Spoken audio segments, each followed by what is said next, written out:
I grew up in church, grew up around the whole idea of like who God was, and I was sincere, but didn't really feel that God was close.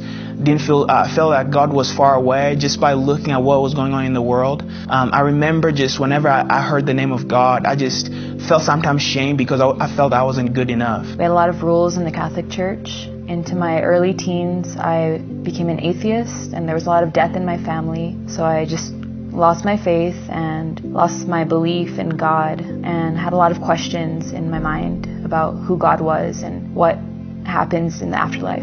It seemed to start from a series of events that kind of took me from a place of being really close with the Lord and really sensitive to a place of just separation and walking away. I mean, I completely walked away. My dad passed away, and a series of things happened that just kind of led me astray, and I just gave up. And then eventually just kind of started chasing other idols and chasing things that became more important to me and just had a lot more weight in my life, and they were just worthless, pointless things.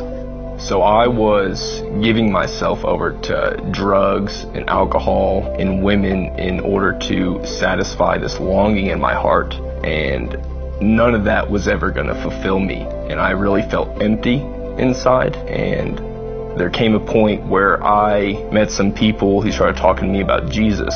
I met a friend, and he began to tell me about Jesus, and I just didn't believe anything he said at first. I just blew it away. I just blew it off, and I just thought to myself that this guy doesn't know what he's talking about, and he has no idea what I've been through and all the questions that I have, and even the hurt that I had inside of me. I just ignored him for a while, and he kept on saying you need Jesus, and he needs to come into your life and move all these things that are blocking him from showing his love to you. I kind of went on this journey to find truth. Who is this guy named Jesus?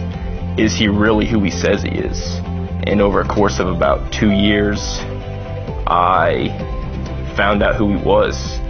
And since then, I've been completely different. I've been wrecked. That this man, he loves me enough to die for me, someone who was completely in rebellion to what he was about. I remember one evening I was at a service at my college, and the speaker was talking about Hosea and God's jealousy for his people.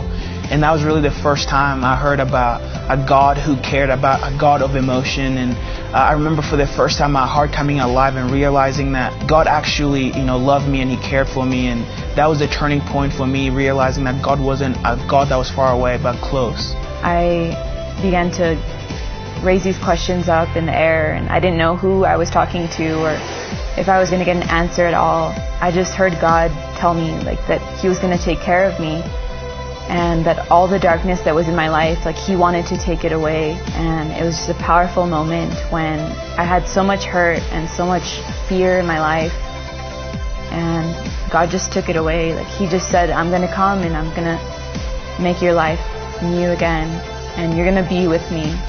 It got really dark. I mean, even points of suicidal thoughts and just more of a overwhelming hopelessness. And in those moments, I'd always be able to find a Bible, and there'd be just key things where I knew he was drawing me back. And eventually I just came back to him, and it's just been such a blessing and such a life-changing thing. It's just unbelievable, the relationship that I was missing, that I didn't even know that I was missing.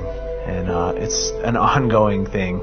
I have not arrived in any sort of form, but it's a great journey and great adventure.